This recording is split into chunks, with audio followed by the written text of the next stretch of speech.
لو هيدوك جايزة الأوسكار هيدوها لك في إيه؟ الاوسكي. الأوسكار. الاوسكار. لا معانا. معاكم. معانا ومعاكم. معاكم. معانا اسمك إيه يعني؟ هيثم علي. ماشي يا هيثم. لو هتاخد جايزة الأوسكار هتاخدها في إيه؟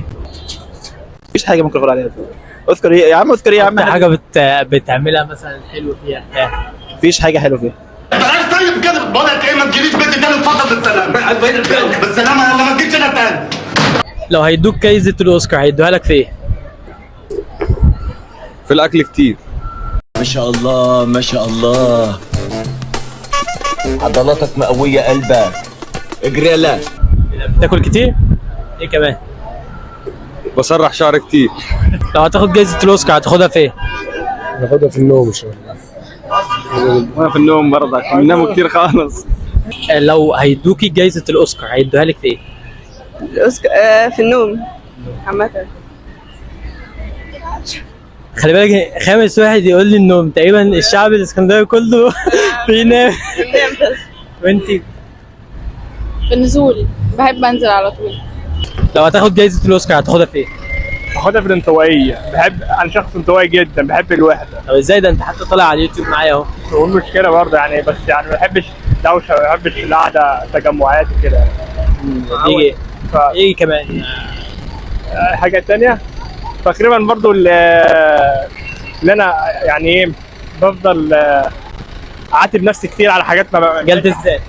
ايه ايوه، جلد جلد الذات، تمام صح كده. ايوه بفضل اجلد ذاتي كتير قوي، وبحس كمان ان انا يعني ايه اللي انا بعمله في حياتي في يعني كان المفروض اعملها من بدري، من سنين فاتت، وجاي دلوقتي كان المفروض يعني ان انا اعملها، وضغوطات كتير.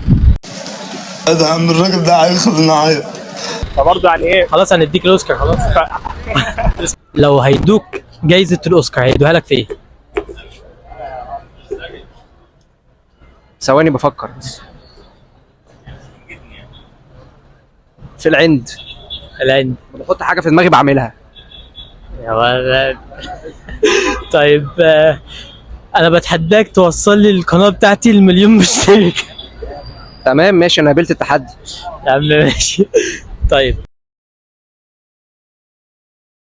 السلام عليكم. وعليكم السلام. ازيك عامل ايه؟ الحمد لله تمام. بص هسألك سؤال طالما يعني طالما انت قول السؤال تاني.